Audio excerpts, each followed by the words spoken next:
The sun dipped below the horizon, casting long shadows across the cobblestone path leading to the hollow inn. Nestled in the heart of a dense forest, the inn had always been a quiet refuge for weary travelers. But lately, an unsettling air had settled over the place. I could feel it in the way the trees swayed as if whispering secrets to one another. As the owner, I took pride in the inn's warm ambiance, but an eerie chill swept through the halls that evening. Guests had begun to comment on strange noises at night, muffled whispers and distant thuds echoing through the wooden beams. I brushed it off as the wind, but deep down an unease simmered. That night I checked the guest log. 3 names stood out: Emily, Mark, and Lucas. They had checked in a few days ago but were nowhere to be seen. I had seen them earlier at dinner, but when I went to collect their plates, they were mysteriously absent. I shook my head, dismissing it as a coincidence, and turned to the evening routine. But a gnawing feeling persisted. As I prepared for bed, I heard a soft tapping on my window. I pulled back the curtain, half expecting to see a branch scraping against the glass, but instead the night was still, too still. My heart raced, and I quickly shut the curtain, turning away, trying to ignore the sensation of being watched.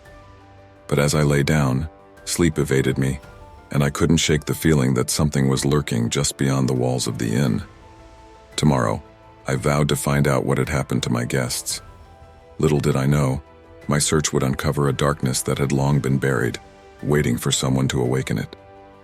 The morning light spilled through my window, illuminating the inn's worn furnishings, but it did little to chase away the shadows of the previous night. After a quick breakfast, I decided to check the rooms of the missing guests. Maybe they had left in the night, but something told me it was more than that. As I approached Emily's room, I hesitated. The door creaked open, revealing a space untouched since her arrival. The bed was perfectly made, and her belongings sat neatly by the bedside. The air felt heavy, thick with an oppressive silence that sent shivers down my spine. I moved to the window and opened it, hoping to let in some fresh air. But instead, the forest outside seemed to close in, the trees towering like sentinels guarding their secrets. Next, I ventured to Mark's room. The door swung open to reveal a disarray of clothes scattered on the floor, and a half-empty bottle of water on the nightstand. A faint smell of something sweet and rotten wafted through the air, making me gag. I quickly backed out and headed for Lucas's room, my heart pounding with each step. Lucas's room was no different, cluttered and abandoned, but as I turned to leave, something caught my eye. On the floor lay a small notebook, its pages crumpled and torn. I picked it up and flipped through, finding frantic scrawls that spoke of shadows lurking in the hallways and voices calling from the woods. My breath quickened as I read the last entry. "We can't stay here. It's coming for us." The words sent chills racing down my spine. I had to confront the other guests, but as I made my way back to the common room, a sense of dread enveloped me. The inn felt alive, every creak of the floorboards echoing like a warning. What had I let myself in for? Just then, the front door swung open with a force that made the old bell jingle. My heart raced as I turned to see a stranger standing there, a man dressed in tattered clothing, eyes wide with terror. "Help me!" he gasped, stumbling inside. "It's following me!" The man collapsed onto the floor, panting heavily, his face pale and smeared with dirt. I rushed to his side, kneeling down, my instinct to help overriding the instinct to flee. "What happened?" I asked, my voice trembling with urgency. "It's in the woods," he gasped, clutching my arm tightly. I was camping nearby, heard voices calling my name. Then I saw it, a shadow, something unnatural. It was watching me. I glanced toward the window, where the forest loomed ominously. My heart raced as the man continued. I thought it was just my imagination until I started hearing the screams of others who disappeared. "What do you mean?" I pressed, fearing I already knew the answer. "I saw them. Emily, Mark, and Lucas. They were there in the woods, but they weren't themselves. It was like they were being drawn to something dark." As he spoke, the atmosphere in the inn thickened, a suffocating weight hanging in the air. I could hear a low hum, almost like a whisper threading through the silence. It was disconcerting, and I instinctively backed away, but the man grabbed my wrist again. "You have to leave. It wants you too." His eyes were wild with panic, and I could feel the urgency in his grip. "No, I can't leave them," I replied, shaking my head. "I need to know what happened." Just then, the power flickered and the lights dimmed. The hum intensified, now a chorus of whispers growing louder, more frantic. I could almost make out words, urging me to leave, to run. Suddenly, the front door slammed shut with a force that rattled the windows. My heart thudded as I turned back to the stranger, who looked even more terrified. "It's here," he whispered, his eyes darting around the room. Before I could ask what he meant, the shadows in the corners of the room began to stretch and shift, coiling around the furniture like tendrils. I could feel the temperature drop, the air thick with something sinister. The whispers crescendoed, rising in a frenzy, and I knew I had to act fast. "Tell me where I can find the others," I demanded, my voice steady despite the fear clawing at me. But before he could respond, the shadows lunged forward, and I felt an icy grip seize my heart. Panic surged through me as the shadows twisted and writhed, drawing closer. The stranger's grip tightened on my arm as he shouted, "You have to fight it! Don't let it take you!" I shook my head, trying to clear the haze of dread. The whispers became deafening, swirling around me like a storm. I stumbled backward, nearly tripping over a chair as I tried to keep my focus. The shadows slithered toward us, a dark mass intent on swallowing everything in their path. In that moment, I remembered the old stories I'd heard about the inn, tales of a malevolent force that preyed on the lost and the desperate. It was said to lure its victims with promises of solace, only to ensnare them in eternal darkness. I had dismissed them as mere folklore, but now they felt like a warning. "Look!" the man shouted, pointing toward the front door, which was now warped by shadowy fingers. "We need to escape before it takes us." We dashed toward the door, adrenaline propelling us forward. I could feel the oppressive presence closing in, a cold breath against my neck. Just as we reached the door, it swung open, revealing the darkened forest beyond, a maw of trees that seemed to beckon with an insidious allure. The moment we stepped outside, the whispers faded, replaced by an eerie stillness. The air was thick with fog, obscuring the path ahead. I could barely make out the faint outline of the trees, twisted and gnarled like the fingers of a long-buried corpse. "Where do we go?" I asked, my voice trembling. The stranger looked around, his eyes wide with terror. "Back to the clearing," he said, his voice barely above a whisper. "That's where I last saw them. Where it takes you." We hurried down the path, the weight of dread heavy on our shoulders. Each snap of a twig underfoot sent jolts of fear through me.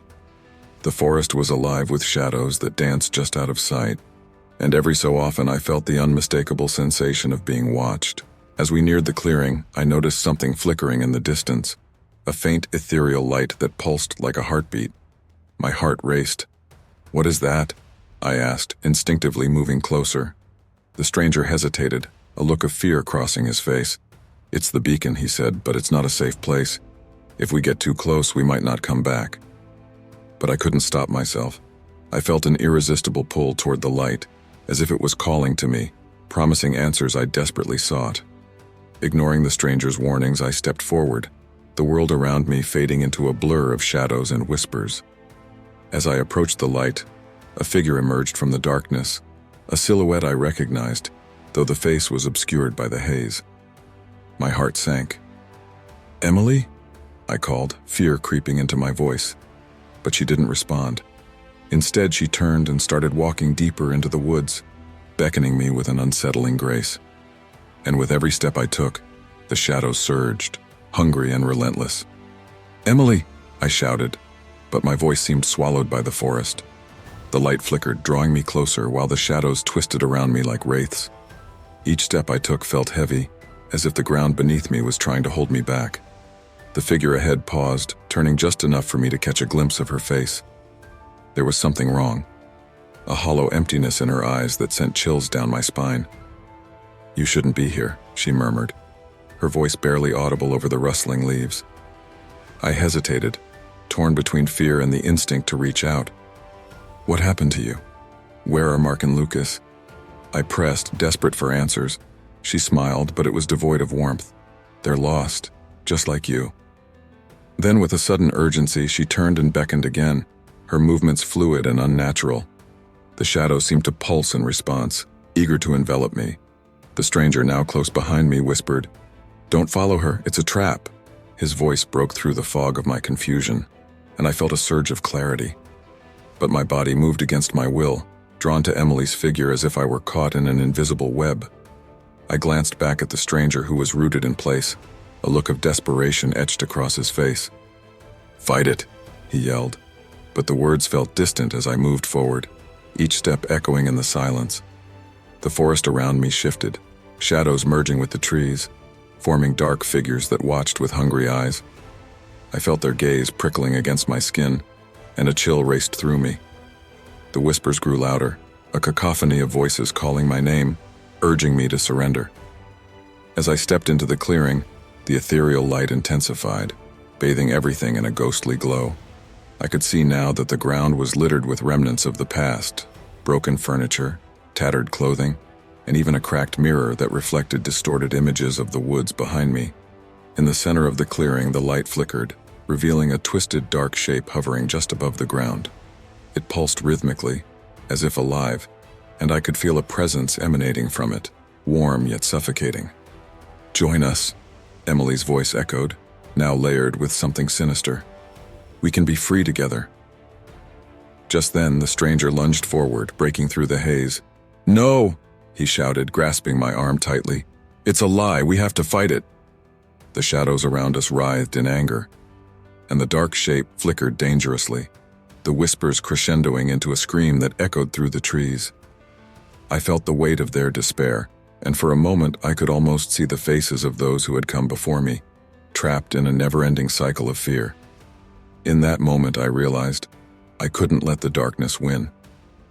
With a surge of willpower, I yanked my arm free from the stranger's grip and stepped back, breaking the hold the light had on me.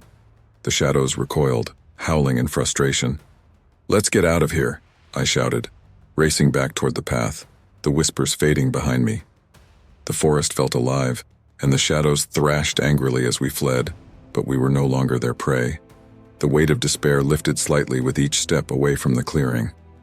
But as we ran, I could still feel them lurking in the periphery, waiting for their next chance to ensnare us. The real fight had only just begun. We sprinted through the dense underbrush, adrenaline fueling our escape. The trees loomed like towering sentinels, branches clawing at the sky, and behind us the whispers faded into a haunting silence. I dared to glance back at the clearing, now just a flicker of light through the trees, but the sense of dread lingered like a shadow at my heels. "Where do we go?" the stranger gasped, his breath coming in ragged gasps. The urgency in his voice spurred me onward, but I felt the weight of despair hanging in the air like a shroud. "We need to find a way to break its hold," I said, piecing together the fragments of the strange lore I'd dismissed before. "There must be something in the inn, something that can help us." We pushed through the thicket, branches snapping and leaves rustling beneath our feet. My mind raced with thoughts of the inn's dark history, the stories of the entity that preyed on the lost. I could still feel its eyes on us, lurking just beyond the edges of the light. As we reached the inn's porch, I flung the door open, the creaking wood echoing through the dark interior. The air inside felt thick and oppressive, every shadow seeming to whisper secrets I didn't want to hear. I turned to the stranger. "We need to find anything that can help. Old records, journals, anything." We split up, tearing through the inn, searching for clues. I headed to the office where I kept the guest logs and old brochures about the area. The walls were adorned with faded photographs of past guests and a large weathered map of the forest that surrounded us. Flipping through the logs, I stumbled upon an entry dated decades ago. It spoke of a group of travelers who vanished without a trace, their last known location marked near the clearing. My heart raced as I read the last line. "Beware the entity that feeds on despair. It thrives on fear and lures the unwary." In a nearby drawer, I found an old journal filled with frantic scrawls from previous innkeepers. It detailed rituals once performed to appease the entity, a way to keep it at bay. My fingers trembled as I turned the pages, searching for anything that might help us. "Did you find anything?" the stranger called from the dining room, his voice strained. "Maybe," I replied, flipping through the journal. "There are notes about a ritual, something about confronting the entity with the light of truth. We need to gather items that represent hope." I hurriedly gathered candles, a small mirror, and a few personal items left behind by previous guests. I could feel the shadows outside closing in, their presence an ever-present threat. "Let's do it," the stranger urged, looking back toward the door as the whispers began to swell again, a cacophony of despair growing louder. "Before it finds us." We set up in the main room, placing the items in a circle. I lit the candles, their flickering flames illuminating the dark corners of the room. As the shadows danced around us, I closed my eyes and focused, drawing on every ounce of courage I could muster. "We confront you with the light of truth," I shouted, my voice echoing in the silence. "You cannot claim us." The shadows writhed in response, swirling around the candles, attempting to snuff out their light. But with each declaration, the flames grew brighter, pushing back against the darkness. The whispers turned into shrieks, the entity's anger palpable as it clawed at the edges of my mind. I pressed on, channeling every feeling of hope I could grasp. I could sense the stranger's fear, but it fueled my resolve. "Your hold is broken. We refuse to be afraid," I declared, the light from the candles flaring as if in response. Suddenly the room trembled and the shadows recoiled, a dark shape forming in the center of the room, a grotesque figure wreathed in darkness, eyes glowing with malevolence. "You think you can defy me?" it hissed, the voice echoing with a chorus of the damned. "You belong to me." But we stood our ground and the flickering light grew stronger, illuminating the shadows that danced around us. I could feel the warmth spreading, the power of hope pushing back against the encroaching darkness. The entity writhed, its form shifting and twisting as if trying to break free from the light's grasp. The air crackled with tension, and I could feel the heat from the candles intensifying, fueled by my determination. The whispers swirled around us, threatening to drown out my resolve, but I refused to give in. "You cannot hold us captive any longer," I shouted, my voice rising above the chaos. The shadows quivered, and for a brief moment I thought I saw flickers of faces within them, lost souls trapped in despair. With a surge of courage, I grabbed the mirror, holding it up to the entity. "Look upon yourself," I commanded. "See the fear you feed on. You are nothing without it." The dark figure recoiled, its features contorting in rage. The glowing eyes narrowed, and a low growl emanated from its core, reverberating through the inn. "You dare challenge me?" it hissed, the voice growing deeper, more menacing. "I am the darkness that feeds your nightmares." But I held my ground, the mirror reflecting the flickering candlelight back at it, creating an almost blinding glow. "You are a parasite. We choose to fight," I shouted, pouring every ounce of conviction into my words. The candles flared, illuminating the room with a fierce light, and the shadows writhed in agony, shrieking in a cacophony of despair. I could feel the stranger's presence behind me, his unwavering resolve strengthening my own. Together we faced the entity, refusing to yield to its terror. "Let the light of truth shine through," the stranger echoed, his voice steady. "We will not be your prey." The entity writhed again, the shadows around it beginning to fragment, splintering like glass. A piercing shriek filled the air as the dark figure thrashed, and I knew we were gaining ground. With a final, desperate surge, I thrust the mirror forward, reflecting the candlelight directly into the heart of the darkness. In an explosion of light, the shadows recoiled, shrieking as they dissipated into the air. The oppressive weight lifted, and for the first time, I felt a sense of freedom. The darkness unraveled, a swirling mist that faded into nothingness, leaving behind an empty silence. We stood there, breathless, as the last echoes of despair faded. The inn felt lighter, the air no longer thick with dread. I turned to the stranger, my heart racing. Did we do it?" He nodded, a mix of relief and disbelief on his face. "I think so. We faced it together." As we caught our breath, the reality of our situation began to sink in. We had confronted the entity, but I couldn't shake the feeling that the fight wasn't truly over. The inn had seen so much suffering, and the shadows might return. "I think we need to find a way to cleanse the inn," I said, determination igniting within me. "We can't let this happen again. We need to help those who've been lost."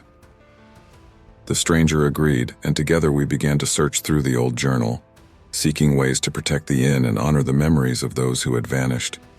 The fight against the darkness had become a fight for hope, a chance to reclaim what had been lost. As we gathered the materials for a cleansing ritual, I felt a new sense of purpose.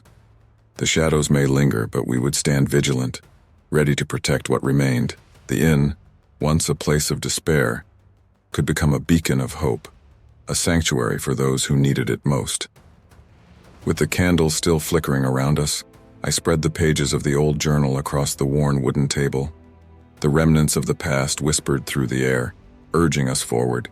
We needed to cleanse the inn, to sever the ties that bound it to the darkness. The journal contained instructions for a ritual, a series of words and actions meant to invoke protection and release the trapped souls. My hands trembled slightly as I traced the words with my fingers, feeling the weight of history behind them. Gather items that symbolize hope and renewal, I instructed the stranger, who nodded, eager to help. We rummaged through the inn, finding small tokens left behind by guests, worn photographs, handwritten notes, and other relics of lives touched by joy and sorrow. Each piece felt like a testament to the strength of the human spirit. As we returned to the main room, I arranged the items in a circle, placing the mirror at the center. The candles surrounded the circle, their flames flickering in anticipation. I took a deep breath, grounding myself in the moment. The stranger stood across from me, his eyes steady. "Are you ready?" he asked, concern flickering behind his resolve. "Yes," I replied, my voice firm. "We have to do this." I opened the journal to the cleansing passage and began to recite the words, my voice steady and strong. With each syllable, the air thickened, shimmering with potential. The candles flared brighter, illuminating the room with a warm glow. As I spoke, I felt a shift in the atmosphere, a stirring of energy that prickled at the edges of my senses. The shadows that had lingered in the corners of the room began to swirl, their presence lingering but less oppressive. "Let the light of hope shine through," I intoned, picturing the faces of the lost, the joy they once knew, the lives they lived. I could almost hear their whispers urging me onward. The stranger joined me, his voice harmonizing with mine. Together we chanted the incantation, the words weaving a tapestry of light that surged through the inn. The shadows writhed, twisting in protest, but we pressed on, undeterred. With each repetition of the chant, the candles flickered violently, their flames reaching higher, casting eerie shapes on the walls. I could feel the energy building, coiling around us like a protective barrier. The darkness fought back, but the light pressed forward, relentless. As we reached the climax of the chant, I held the mirror aloft, directing the light toward the center of the circle. The reflection caught the candlelight, amplifying it into a blinding beam that shot toward the shadows, illuminating the room with a brilliance that felt almost divine. "Begone!" I cried, the words echoing with finality. The shadows shrieked, a cacophony of lost souls wailing in despair as they were pulled into the light. The oppressive atmosphere shattered, the remnants of darkness dissipating like mist in the sun. When the final echoes faded, the room fell silent, the air now warm and inviting. The candles flickered gently, their light a testament to our victory. I looked at the stranger, breathless with the weight of what we had accomplished. "Did we do it?" he asked, his expression a mixture of awe and relief. I nodded slowly, feeling a profound sense of peace wash over me. "I think we did, but we must remain vigilant. The darkness may try to return." Together we began to clean up the remnants of the ritual, knowing that our fight was not just against the shadows, but also for the hope that we could create a sanctuary in this inn, a place of refuge for those seeking solace, free from the clutches of despair. As I looked out the window at the forest beyond, I felt a renewed determination. The inn was no longer just a place of haunting memories. It was a beacon of hope, standing strong against the darkness that threatened to encroach. We would protect it, and in doing so, honor those who had come before. With the echoes of the cleansing ritual still resonating in the air, a sense of calm enveloped the inn.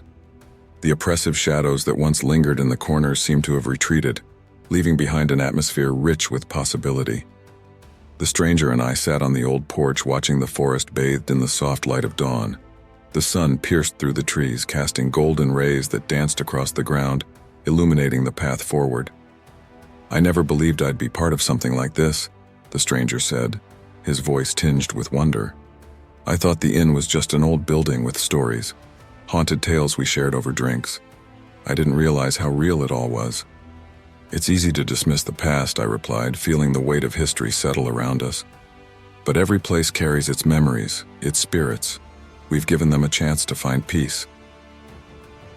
We spent the next few days repairing and revitalizing the inn, eager to transform it into a sanctuary. Guests began to trickle in, drawn by the newfound warmth and the promise of solace. Each person brought their own stories, weaving a tapestry of hope that filled the once quiet halls with laughter and life.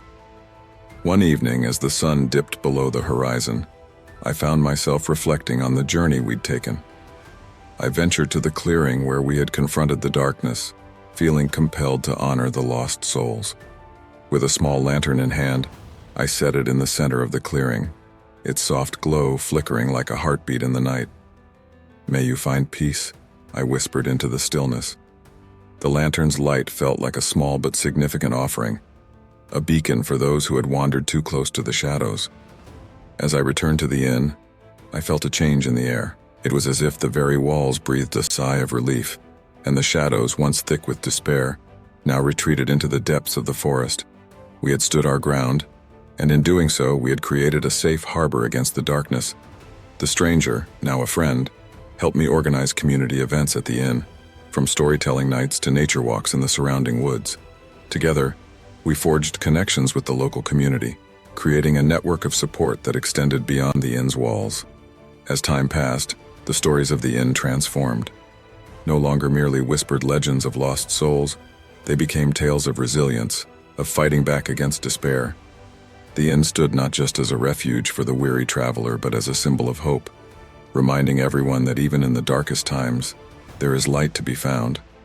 And every night as I locked the doors and dimmed the lights, I could feel the warmth of the candles we had lit during the ritual, a lingering promise that we would remain vigilant, guarding against the shadows that might one day return.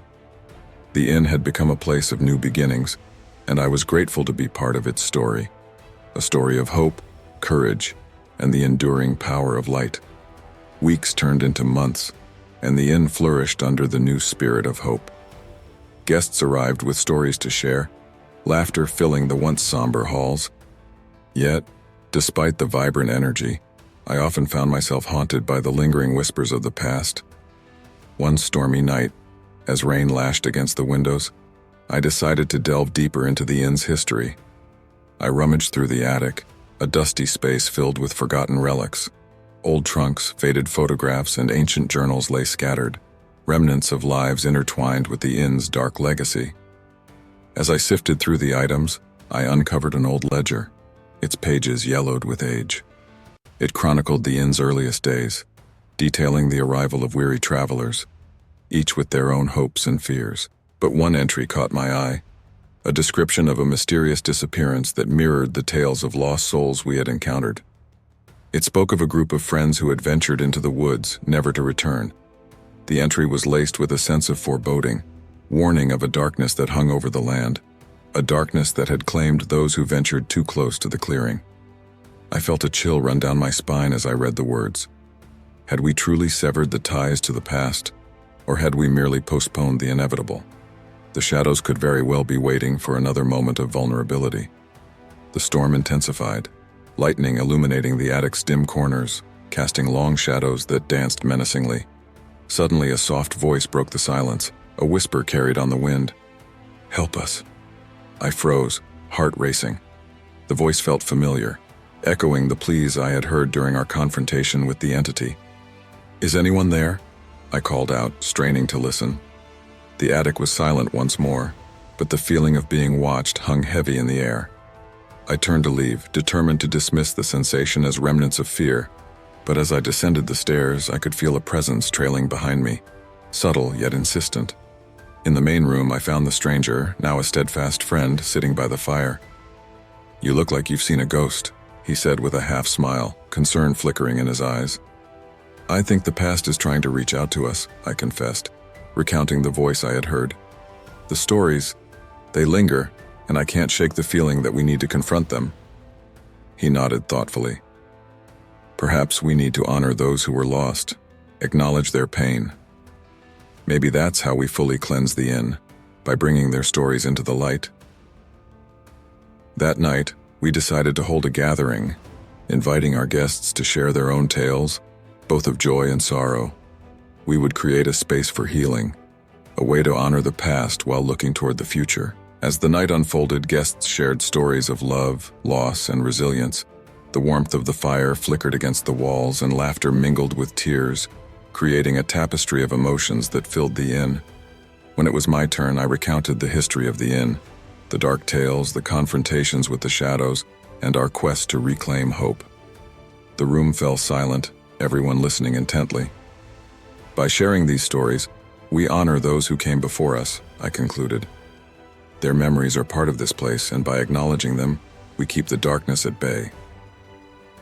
As the final story was told, I felt a shift in the air, a lightness replacing the heaviness that had once cloaked the inn. The whispers faded, and the shadows retreated, replaced by a sense of connection and understanding. That night, as I lay in bed, I felt a profound sense of peace. The past was no longer something to fear. It was a part of the inn's legacy, woven into its very fabric. We had confronted the darkness, not by running from it, but by embracing the light of shared experiences. The inn would continue to be a beacon of hope, a sanctuary for those seeking solace, and together we would ensure that its stories, both old and new, would never be forgotten. The nights at the inn grew warmer with each gathering, the stories shared weaving a tapestry of community that wrapped around us like a comforting blanket. However, as the seasons changed and autumn descended, a chill crept into the air, a reminder that the shadows were never far away. One evening, as I prepared for another storytelling session, I noticed something odd. The flickering candles, once a source of warmth, seemed to flicker uneasily. I felt a shiver run down my spine, as if the shadows were once again stirring, restless. That night, as guests gathered around the fire, a young woman named Clara spoke of a nightmare that had haunted her. "In my dreams, I see the clearing," she said, her voice trembling. "There's a figure standing there, always just out of reach. I feel its presence, dark and suffocating." The room grew quiet, the atmosphere thickening with unease. I exchanged glances with the stranger, who had become a pillar of support throughout this journey. "Clara," I said gently, "we've faced the darkness before. It's important to remember that we're not alone in this." But as I spoke, a gust of wind howled outside, rattling the windows. The fire flickered violently, casting eerie shadows on the walls. The unease deepened, and I could feel a palpable tension in the air. That night I was unable to sleep. The sounds of the forest outside grew unsettling, whispers on the wind that seemed to call my name. I rose from bed, drawn to the window. Outside, the moon hung low and heavy, its light barely penetrating the thick fog that clung to the trees. Suddenly I saw movement in the clearing, the same spot where we had confronted the darkness.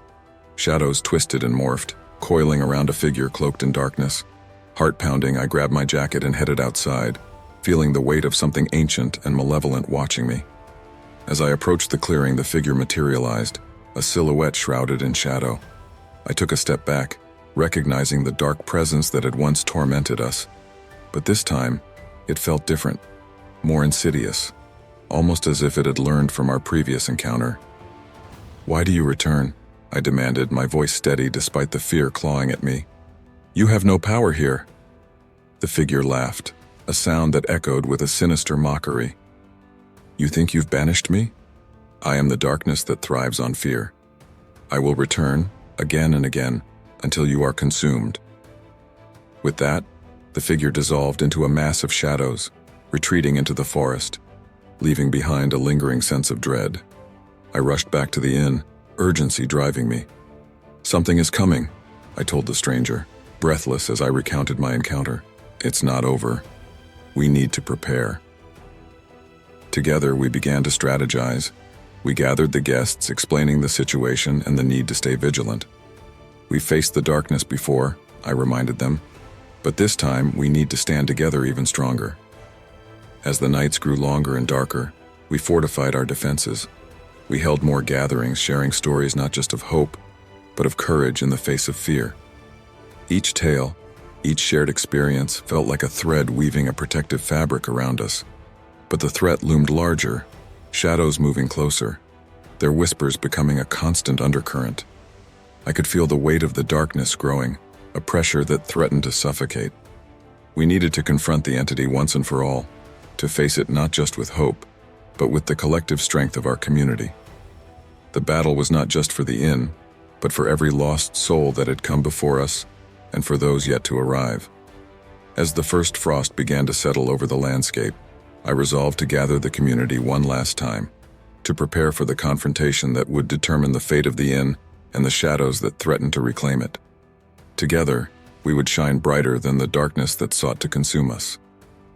The night of the gathering arrived, the inn aglow with flickering candles and the warmth of camaraderie. The fireplace crackled, casting dancing shadows that felt both familiar and foreboding. Guests filled the main room, their faces reflecting a mix of apprehension and determination. As I stood before them, I could feel the weight of what lay ahead. "We faced the darkness before," I began, my voice steady but laced with urgency. "But now it's time to confront it together. We cannot let fear take hold. We must shine our light." Clara spoke up, her earlier unease transformed into resolve. "I can still feel it in my dreams, but I know we can stand against it. We have each other."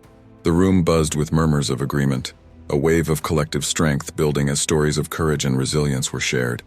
Each tale fortified our spirits, weaving an invisible shield around us, a barrier against the encroaching darkness. As the night deepened, we decided on our strategy. We would return to the clearing, the very heart of the inn's darkness, armed with the tokens of hope we had collected over the past months, photographs, handwritten notes, and cherished keepsakes. Together, we would create a circle of light that the shadows could not penetrate. With lanterns in hand, we ventured into the woods, the path illuminated by the moon's silvery glow. The trees stood tall and silent, their branches swaying gently as if acknowledging our resolve. As we approached the clearing, an ominous chill seeped into the air, sending shivers down my spine. There it was, the darkness swirling at the edge of the clearing, a palpable presence that twisted and writhed, hungry for despair. I could feel its gaze upon us, a weight pressing down on my chest. "We stand united," I declared, raising my lantern high. The light flickered, a beacon against the night. "We will not be consumed." The group formed a circle, each person placing their tokens in the center, symbols of hope and remembrance. As we began to chant, the words flowed like a river of light, strong and unwavering. The shadows recoiled, hissing softly, but we pressed on. Each repetition of the chant felt like a pulse, echoing through the night, resonating with the energy we had created. The entity emerged, its dark form twisting and writhing, eyes glowing with malevolence. "You think you can defeat me?" It hissed, the sound like nails on a chalkboard.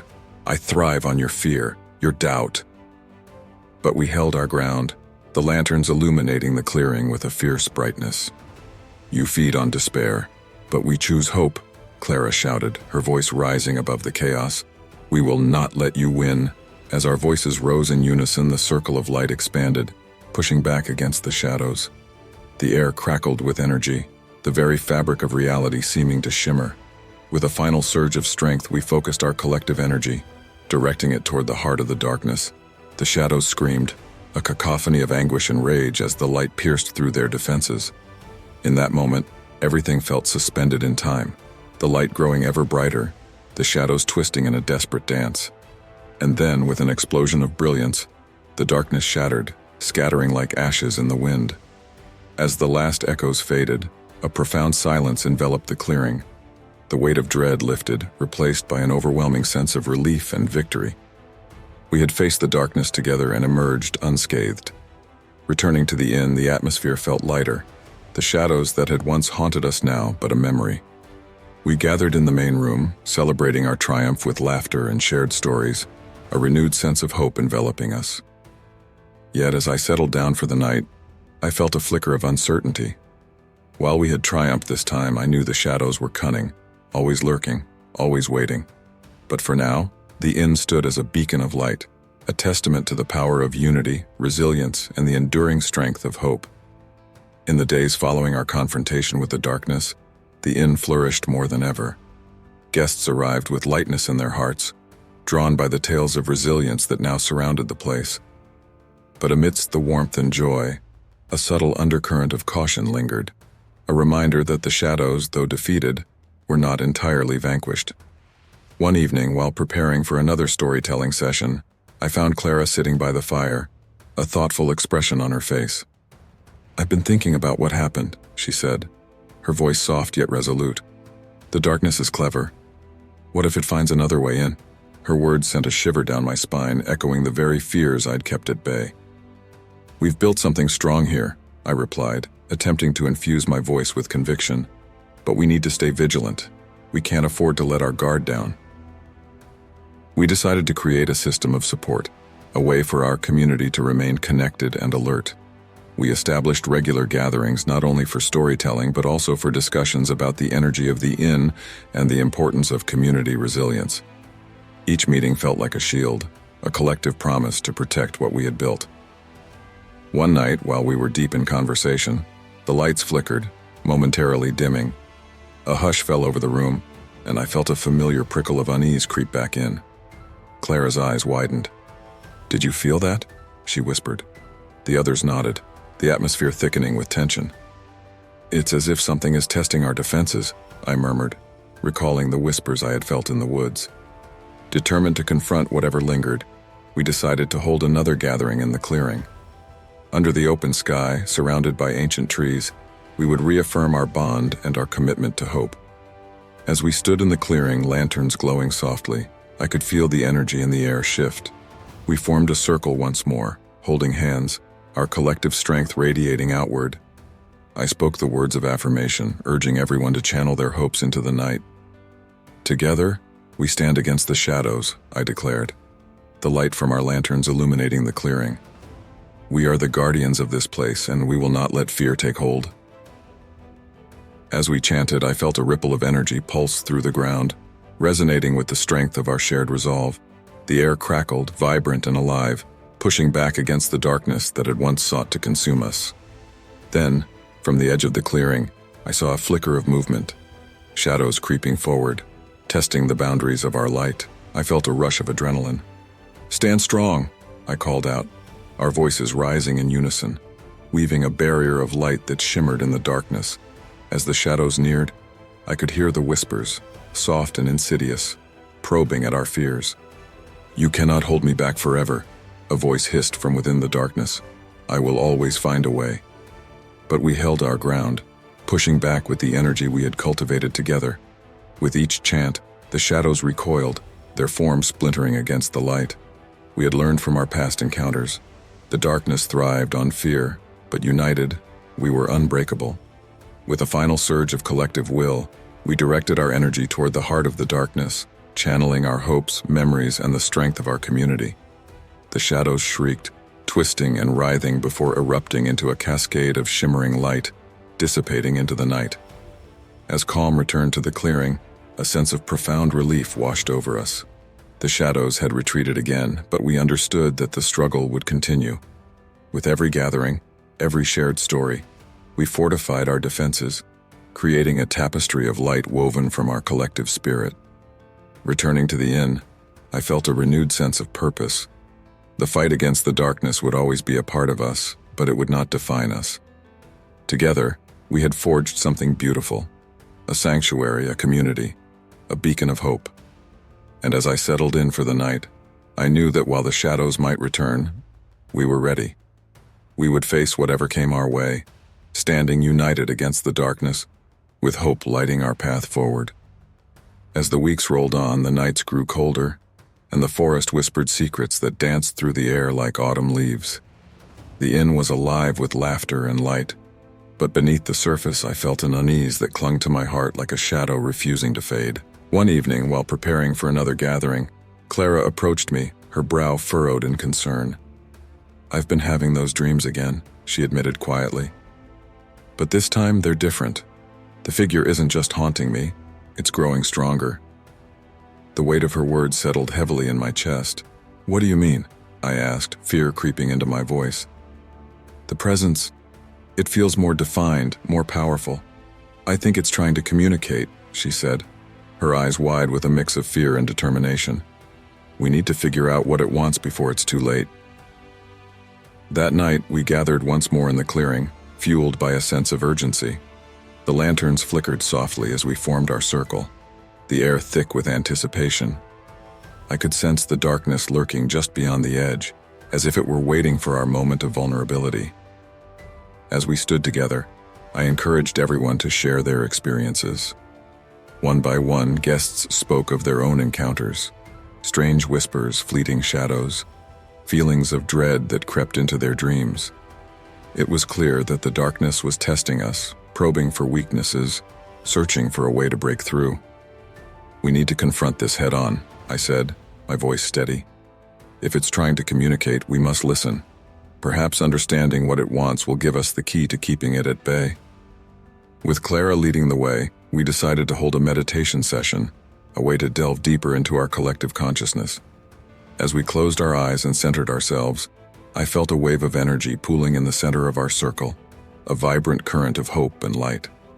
In that moment, as we focused our thoughts, I felt the darkness shift, swirling like a storm at the edge of my awareness.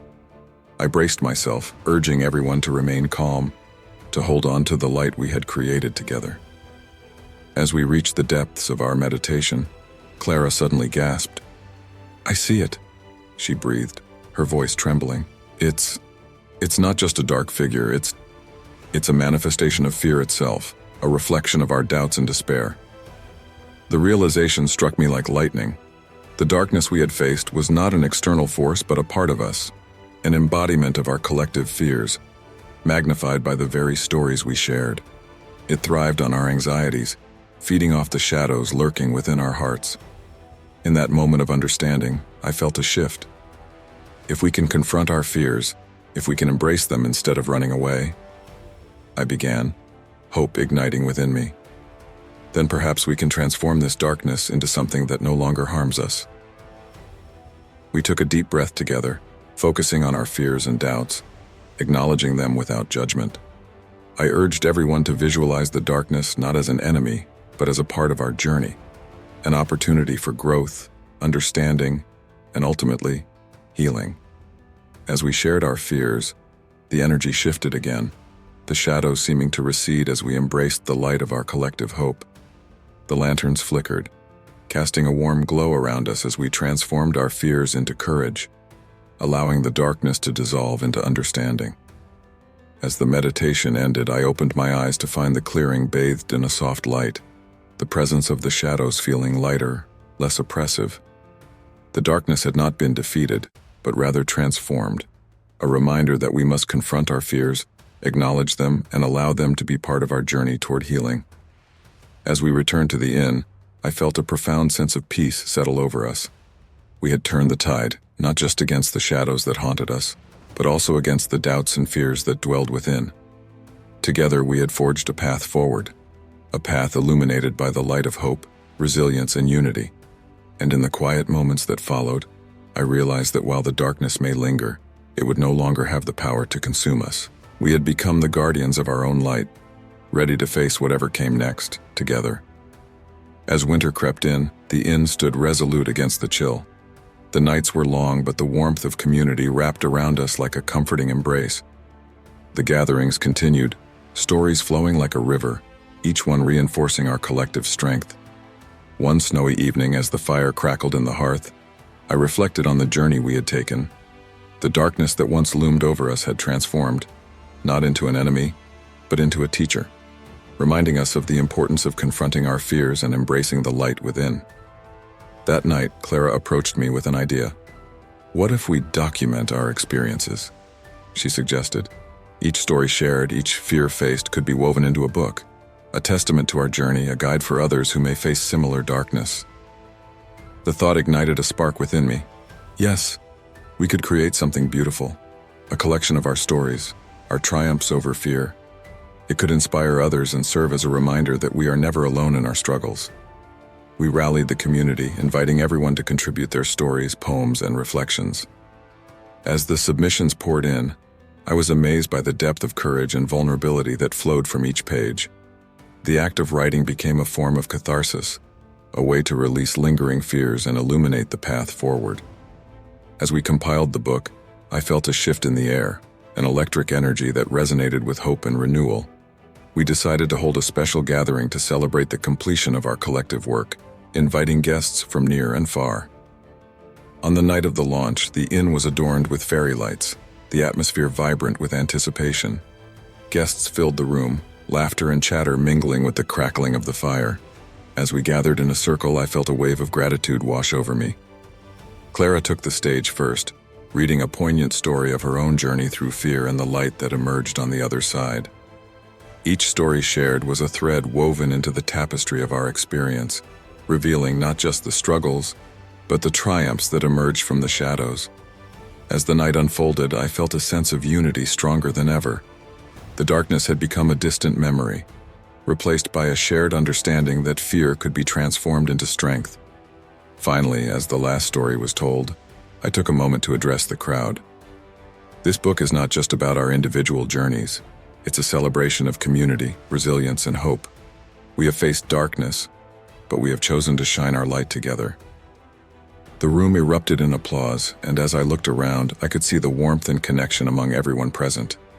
The inn had become a sanctuary, a place where fears were faced and transformed into stories of hope. That night, as I lay in bed, I felt a profound sense of peace settle over me. The journey we had embarked upon had not only illuminated the shadows of the past, but had also created a foundation for the future. We understood now that the shadows might return, but they would never again hold the power to consume us. With every story shared, every fear confronted, we fortified our resolve, standing together as guardians of our light.